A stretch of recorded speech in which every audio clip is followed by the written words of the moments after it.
想睇中醫調理身體嘅朋友，現時政府已經推出資助，特定人士更加可以免費。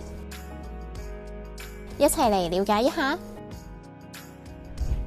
一般持有有效香港身份證嘅市民，身為香港居民嘅11歲以下兒童，喺指定嘅中醫門診，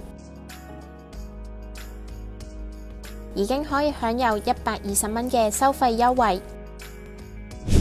至於綜援受助人、70歲或以上嘅長者生活津貼受惠人，即可以獲豁免收費。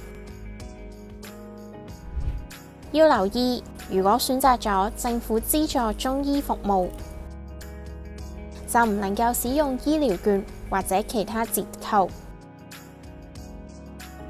政府資助中醫服務範圍包括中醫內科，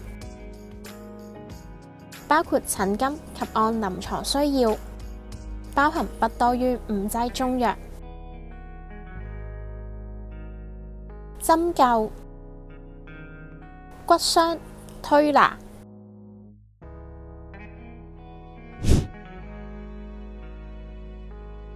至於點樣預約呢？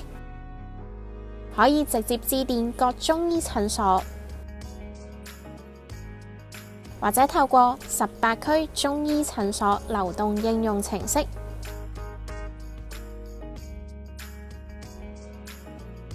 預約即日或者下一個工作天嘅門診服務。如果係覆診，可以喺診所登記處確認，覆診日期係30日內，由醫師建議。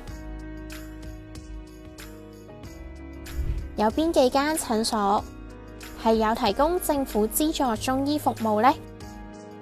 請留意畫面上嘅表格。